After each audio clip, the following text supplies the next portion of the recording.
the year. NFL vet and draft expert for NFL Network, Bucky Brooks. Bucky, so good to have you.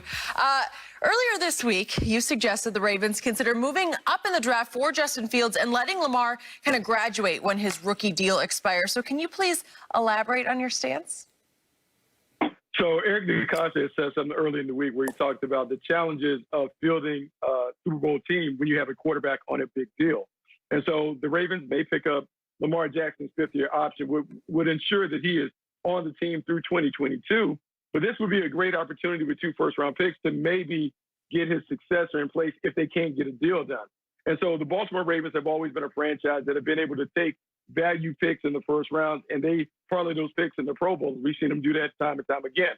And so if there's a scenario where Justin Fields or Trey Lance is available, the Baltimore Ravens have an opportunity to grab a quarterback, keep him on a rookie deal, because what we've seen in the last 10 years, 8 of those teams have had a quarterback that was playing on the original rookie contract.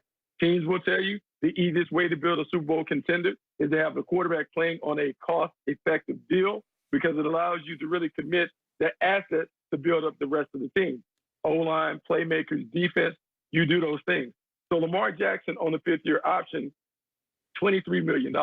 The going rate for those high-end quarterbacks, we're talking about $40 million now that Dak Prescott has got his deal done.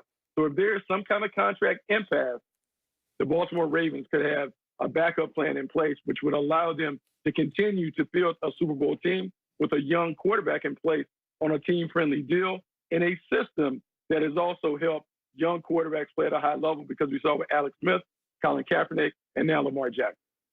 So Bucky, I want to make sure I'm hearing you correctly. Now, Lamar Jackson has 37 starts. He's 30-7 in those starts. He's won 2 division titles. He's a league MVP. He's a two-time Pro Bowler. Only Patrick Mahomes in 46 starts, who's 38-8. So you mean to tell me you're willing to move on from that for an unknown? So are we sure that Justin Fields or Trey Lance or whomever that you might want Baltimore to select is going to be this? Forget superseding this, be this. Because you're hoping. I know what I got Lamar Jackson. I got an MVP quarterback that could possibly get to the Super Bowl with some more pieces around him. Maybe if I give him a true #1 receiver, a big body receiver that can make the 50-50 catches, that I don't have to be so perfect with my throws. Hollywood Brown, there's not a knock on Hollywood Brown, but Hollywood Brown is only so big. You need a big body receiver that you don't have to be perfect. And you're willing to give that up because you're going to get an impasse. Now, you do realize, well, if that's the case, you're going to move on. You're going to basically keep a quarterback for like 3 or 4 years and just move on.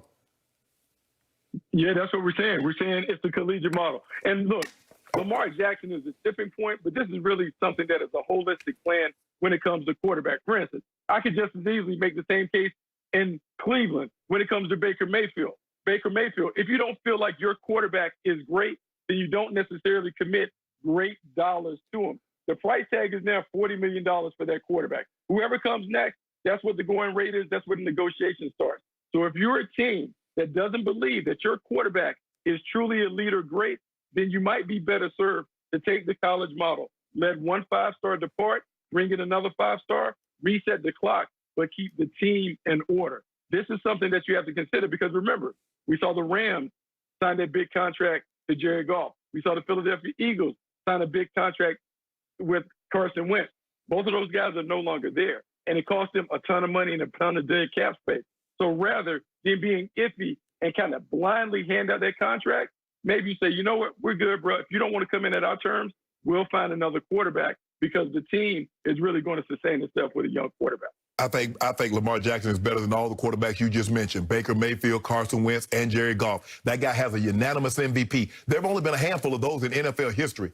He's been one in his second year. He's led the league in touchdown passes. I don't believe any of those other guys have led the league in touchdown passes. He's gone to playoffs 3 times in his first 3 years. He's won 2 division titles.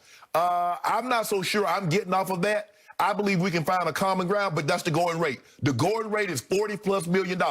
I don't believe it's sustainable in the NFL, the college model, where, well, you know what? We had this guy for 3 or 4 years. We're going to move on. There's no way that's sustainable. College, you can do that, because that's always, I don't believe you can do that and be successful in the NFL. Not at that position.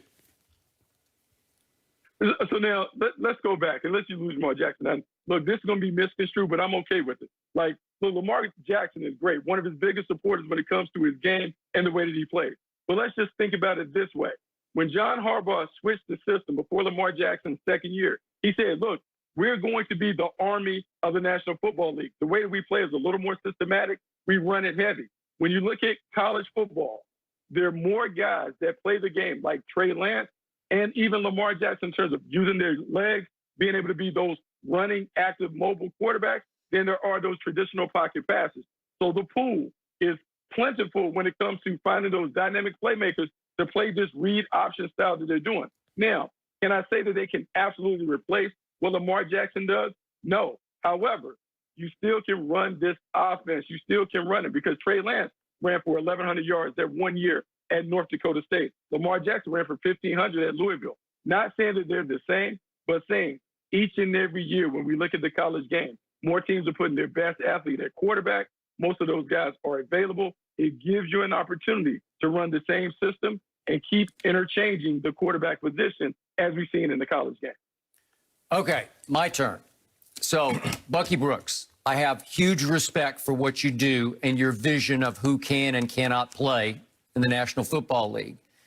I very much disagree with your position on this, but I understand it has some merit here. And by the way, just a quick point of order, why would John Harbaugh have to say on a show, I guarantee we're going to give him his fifth-year option? Why wouldn't you have just done it?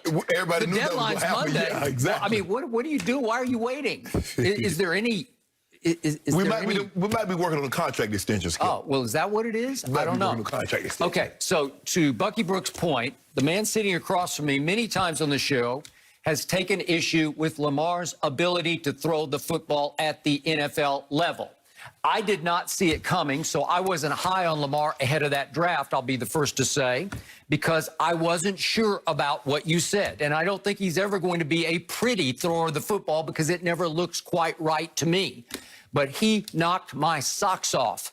The way they used him won me completely over because when he won his MVP, he threw 36 touchdown passes without a true number one receiver. Correct. That is almost impossible to do at the NFL level because Lamar impressed me as a dart thrower, a lethal dart thrower, extremely lethally accurate with the football. Doesn't look great, but it worked. Mm-hmm. And it worked without that Julio Jones to throw to.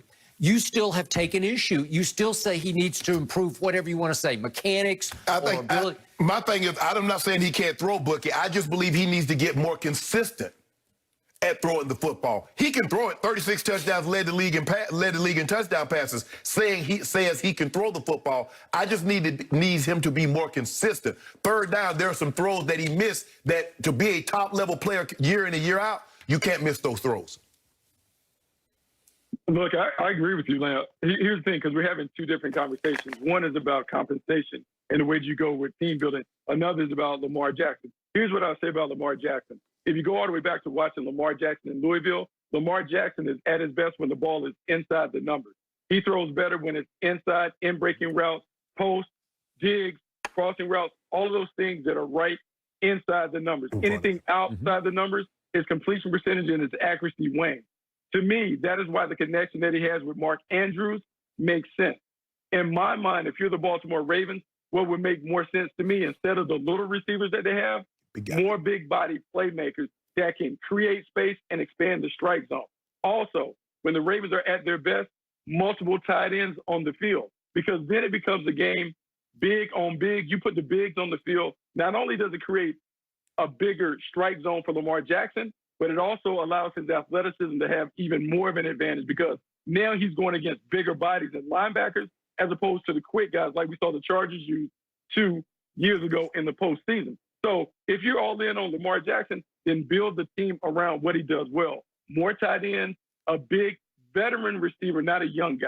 Right. A veteran receiver that can help him, much like Josh Allen got Stephon Diggs, because the younger the quarterback, the more experienced and trustworthy the wide receiver needs to be. They do that, then Lamar Jackson goes to the next level. Now we're talking the same language, Bucky. Okay, all right, I got it. But let's not ignore the obvious. Okay.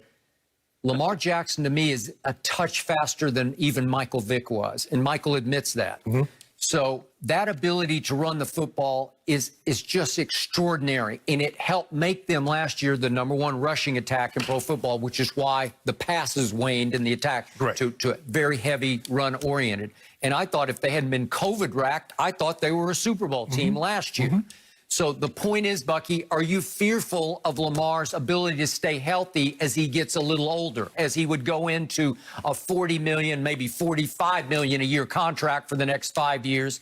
Could he continue to run the way he runs and stay upright? Well, this offense will have to continue to evolve because as he gets older, you don't want him to run to the level that he's running right now because he's been over 1,000 yards the last 2 years. What you would like to see is, let's see if we can put him under center and do some of the things that Shannon knows when John Elway was near the end of his career. Stretch bootleg stuff, play action, using the threat of his athleticism to create more plays in the running game. They're doing it right now, primarily from shotgun, read option, RPOs, and those things. But what would that offense look like if you added a little more San Francisco-like stuff, where he's coming out the back door and throwing play action? The one thing that they haven't utilized from his time in Louisville, he played in a pro-style system at time in Louisville under Bobby Petrino. That part has been untapped. So if you really want to max out Lamar Jackson, more under center to go with the shotgun run game, then that $40 million price tag looks like, okay, we now have a quarterback that is going to transition into his 30s without a problem because he's not solely dependent on his legs. Bucky, I know you said they need to get a big veteran receiver, but I don't know if you're going to be able, with them running the ball as much as they do, I don't know how you attract a veteran receiver.